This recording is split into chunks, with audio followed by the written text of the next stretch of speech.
There is one thing you can do to help ensure that you have a good relationship with your child as they grow up, so that when they become a teen, you will not be staring them in the face and see an attitude of rebellion. In this short video, I'm going to show you what that is and give you a few easy steps to accomplish it. You know how sometimes you're walking down the street or in a store and you make eye contact with someone you really don't know? Right away, you kind of want to turn your eyes away, right? You don't want to keep staring at them. Why is that?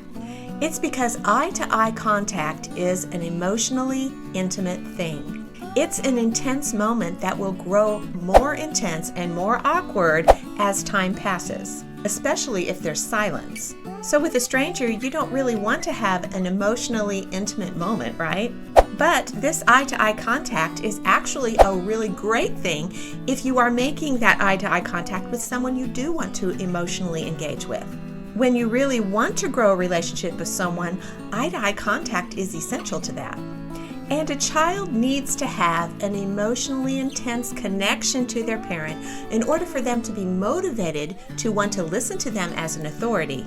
So here's the steps you can take to make sure that you have that daily connection with your child. Number 1, set aside 5 to 10 minutes twice a day. This is what I call eye-to-eye time. During this 5 to 10 minutes every morning and evening, it will be time to focus completely on your child. You will want to turn off your TV, your computer, your phone, or any other distractions and give your full attention to your child. Number 2, let them talk to you. If they're old enough to talk, let them tell you anything they like. You can start off the conversation in the morning by asking, "What are you looking forward to today?" Or, "Is there anything that you're concerned about that will be happening today?" In the evening, you can ask, "What was the best part of your day?" Or, "What was the worst part of your day today?" Number 3, try to have eye contact. You may not be able to stare at each other for an entire 5 to 10 minutes, but as you are allowing them to talk, try to make eye contact throughout the conversation as much as possible. It's only 5 to 10 minutes. Now, if you just have a little infant and they're not able to talk to you yet, that's okay. Just go ahead and spend that 5 to 10 minutes looking at them and concentrating on looking at their face and talking to them. That will make them ready and in the habit of doing that every day with you.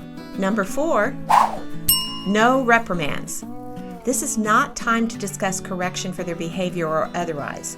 Make this a time for them to tell you what's on their mind and show them that you are interested and available. This will build a habit so that they will want to talk to you about things that are going on in their life as they grow up. Number 5, turn off devices when they enter a room. Other than eye-to-eye time, when your child enters a room, immediately turn your attention to them to allow them to address you and to let them know that they are more important to you than the device or the other thing that you were doing at that time.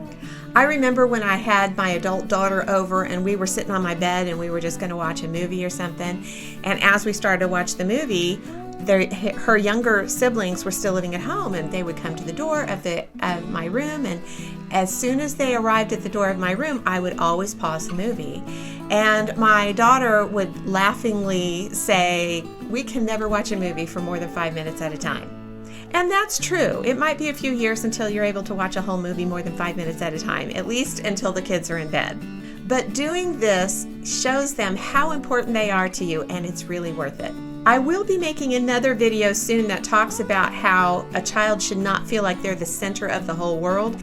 But for now, hit that subscribe button that's right below me, and then click on one of the cards on the screen to see another instructional step-by-step video.